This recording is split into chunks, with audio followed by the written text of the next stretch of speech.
Ireland is geographically divided into 4 distinct provinces. But legend has it that there is a 5th province. It's a province of the imagination. It's beyond religion, beyond politics. It's where complexity and ambiguity are welcome. I was born in Northern Ireland in 1968, the year the violent conflict known as the Troubles started. It wasn't my fault. But what it did mean was that there was a determination, no matter how I saw myself, there was a determination to label me as Protestant or Catholic, nationalist or unionist, orange or green. But I was born in Ballycran, and my parents raised the 8 of us as free thinkers. All right, maybe a wee bit too much free thinking going on there. Look at the state of us, they're going to kill me. So my father was a bricklayer, and my mum, well, she was kind of busy. But my brother Ronan and I were the youngest of the family, the 2 wee gingers, who were given encouragement and permission by the others to pursue our passions. So I was encouraged to study and embrace my love of art and literature, whilst Ronan, the wee shite, was given permission to play pool. So anyway, off I go, and my first job is on a children's film festival in Belfast. Belfast had a need at that time to put a spotlight on the film industry for its potential for the future. And so this children's film festival became the flagship for an industry. It was amazing. Thousands of young people got involved with it. It was a way to bring the world to young people in Northern Ireland without them having to travel. We had incredible people who came to it. Helen Mirren, Ralph Fiennes, Roy Disney, Danny Boyle, Brenda Blethyn. All of these people came to Belfast to this little film festival. But 5 years in, where's the economic impact? So they made a decision they were going to shut it down. My first act of defiance. I left the job, but I took the Children's Film Festival with me. And with fellow believers from the Foyle Film Festival in Derry, we created it as an independent charity. 30 years on, it is still a huge success. And now I meet journalists, filmmakers, technicians, critics who tell me that they got their start at a children's film festival in Belfast. Is that impact? Anyway, next up, I find myself heading up Belfast's bid to be European Capital of Culture. This is only 2 years into the peace process, and Belfast needs a step change. Culture and arts to the rescue. Except Belfast didn't win.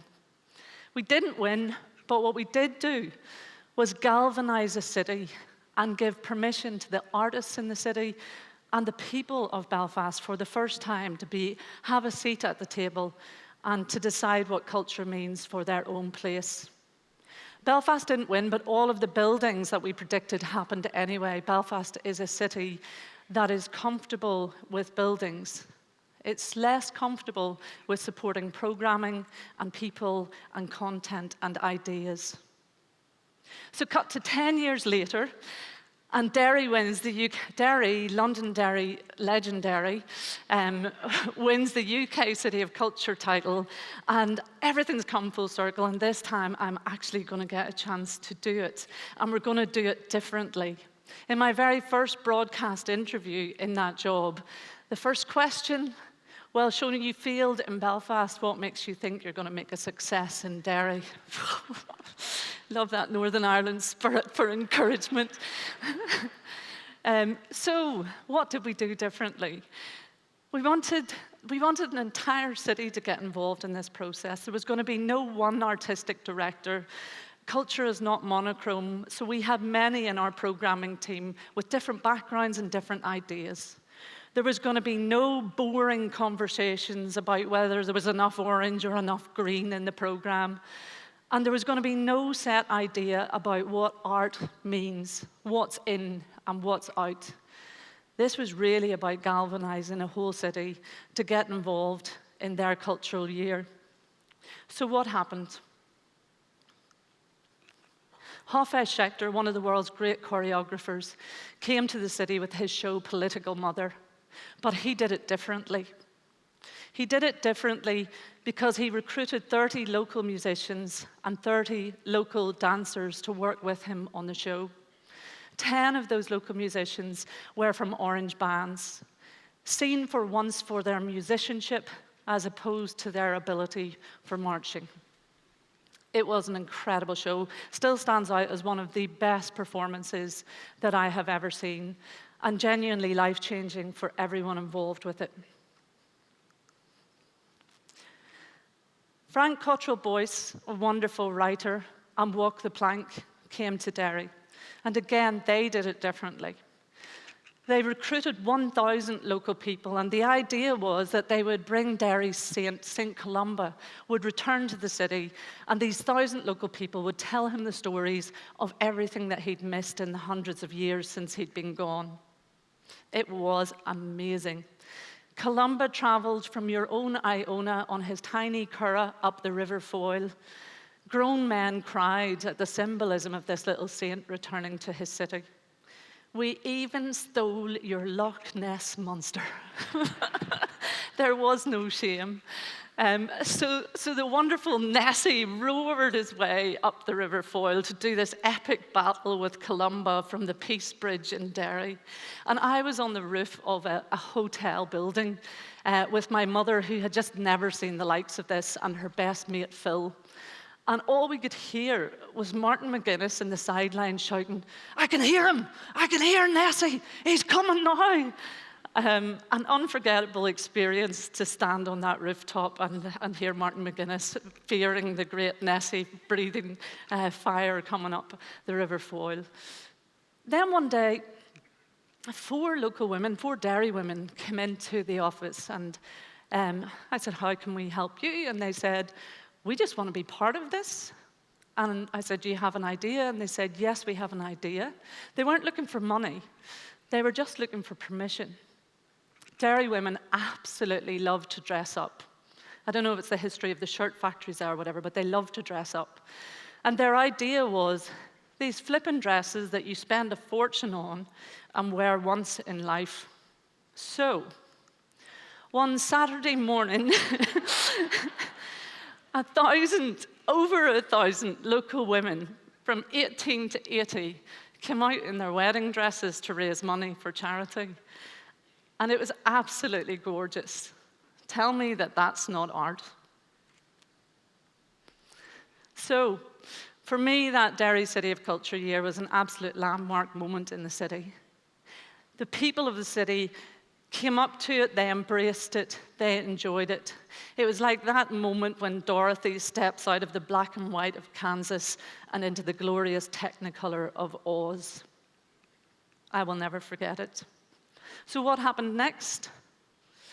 The Culture Company was closed down the moment that the City of Culture was over, and many of our team had to go off and seek jobs overseas. The words culture and arts were removed from the departmental structures of Northern Ireland government, and the arts have had a cut of over 40%. So I have a question. Why do we always turn to arts and culture at times of greatest need?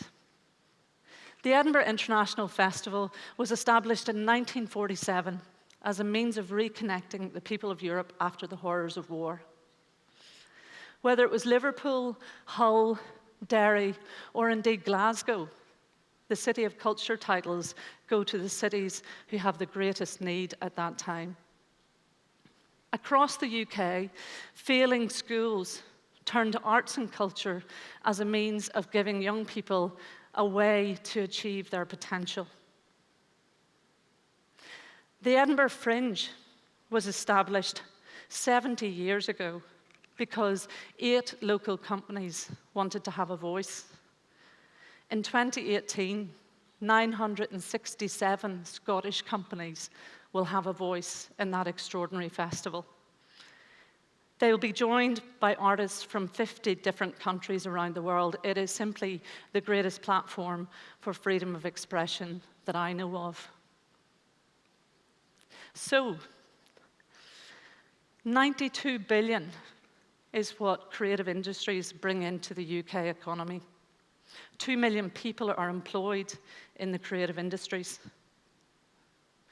Ireland, Scotland, England, and Wales. This stuff is what we are good at. It's what we excel at in the world.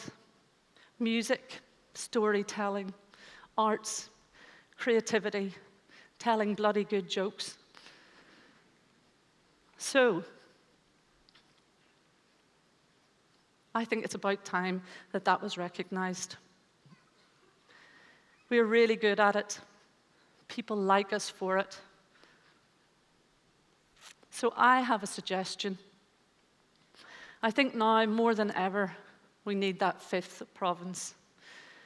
We need a space where we can reimagine. A politician once said to me that no one ever asks him about arts and culture on the doorsteps. So I guess this is my big idea.